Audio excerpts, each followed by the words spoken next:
Maayong gabi mga langga, naaday mi karon diri sa may atbang sa Davao City High School. Diri sa may F Torres Street, Davao City, daghan kaayo diri og pagkaon guys. Pasugba-sugba, magpatola, magpaluto og mga karne o kanang mga gulay, mga sinabaw. Pag sulod pa lang ninyo kay magtinawagay na ang kanang mga tindahan no, laylay magud ni siya og kanang may-ari ang tindahan. Kay tungod libre yun lang man ta sa ato ang apps na si Ate Lorna Arellano. So siya ang namili og pagkaon. Dari na side nag-order siya og 3 ka tinolang manok og 20 ka pork barbecue. So, sa pika side pod kanin diri na side, giorderan po sila ni Ate Lorna og mga gulay og pork barbecue para ano siya ba, makabenta po din diri na side. So, nabalik mi diri kay dungagan pa ni Ate Lorna ang iyang order. Pagsulod ninyo diri guys, ma-amaze jud mo sa display sa mga pagkaon. Ay nice ka ilahang presentation, ilang display. Mura jud makakuan mo nagutom na jud kaayo. Lami na diretso kaonon pero ops, hilaw pa na guys. Need pa jud na siya isugban, need pa na siya lutuon, itula, tanan. Ug kani po na side napoy mga isda dire kung gusto mo magpa-sabaw, magpa-sugba, magpa-prito, magpa-gisa, tanan na pwede. Lami kayo ang tiyan sa isda. Ug dili kaayo siya kamahalan diri mga langga no. Kay sa 125 nimo na ana kay sabaw. Tapos ang ilang per steak tag 10 pesos only ang steak ng pork barbecue.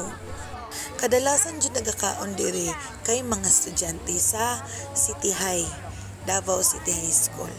Ug mga trabahante, mga ka-workmates na paguman og trabaho kay gutom kaayo, diri mo anhi guys kay affordable lang kaayo ilahang mga tinda. Afford kay sa mga estudyante, afford kaayo sa tanan. Barato lang jud diri mga langga no. So dagan kaayog tao usually diri naapod sila'y room na pang aircon. So wala mi kay naunhan mi kana diraw kanang naay dahon, kana siya ang room na naay aircon. Diri lang mi sa gawas kay gikan man mi nag-aitera, bawal mi mabugnawan. Bawal ang mabugnawan ang hubo ni Kuya Robbie niya. Habang nagahulat mi sa amo ang pagkaon kay nag-video ko diri, gamay lang ang tao karon. Usually dagan jud kaayo ni siya, wala mangoy klase karon no, summer na naalay mga magbarkada or mga mag-workmates na nagakaon pod diri. Nang ginahulat lang namo ang among food mga langga kay gutom na kaayo mi. Kaduha na day nako diri nakakaon, gidala po ko ni Ate Lorna. Nagtanaw jud ko dira sa pikas guys, murag gigutom na jud ko, abi na kog amuan na ng order, dili pa di ay. So nakauna jud sila og order sa amo. Tanan na ana ang among pork barbecue. Dagan kaayo ni ang gi-order ni Ate Lorna na pork barbecue, nasa mga 40 tanan. Tapos na pa jud pakapin murag 2 ka stick niya. Abi na pud nako amuan na puntong sabaw, dili pa di ay guys. Yes, nagkuan nagpusa nami og kuan diri o kanang sili o kanang limonsito para lami na mo ang sausawan og naa na ang among rice. Then dai mi kabuok nya among rice kay 12 ka buok kay alam niyo na extra is life. Tapos nagkuan lang mi og kanang ngapin sa kamot, wala mi nagamit og kutsara kay mapapalaban talaga tayo ngayon guys. Unya niabot na ang amo ang tinolang manok. In fairness, lami siya pero medyo gay lang ang kanang karne sa manok kay murag dinalian man gud ni diri no. Pero okay lang kay makaya-kaya naman pud usap. Dili pa man pud proseso pud amo ang mga ngipon. So usapon na lang jud ni namog tarong. Tulo da ini kabuk yang gi-order. Wala ko kabalo kung pila ang price ani. Basta ang katong 125 kay mga kuanto siya shells. Lami kaayo ang sabaw. pwede jud ka magkuan diri mo langoy.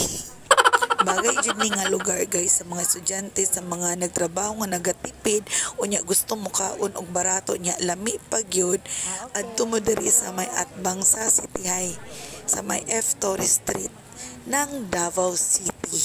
Unya mga una ta mga langga, wala na nako na videoan ang uban ng mga food na ning abot. Napay mga gulay dira na ning abot guys kay wala na koy time na mag video. So time na mag bayad na munang nanggawas na jud ang atong mga kuan dira o mga ID para sa discount ID. That's all. Bye.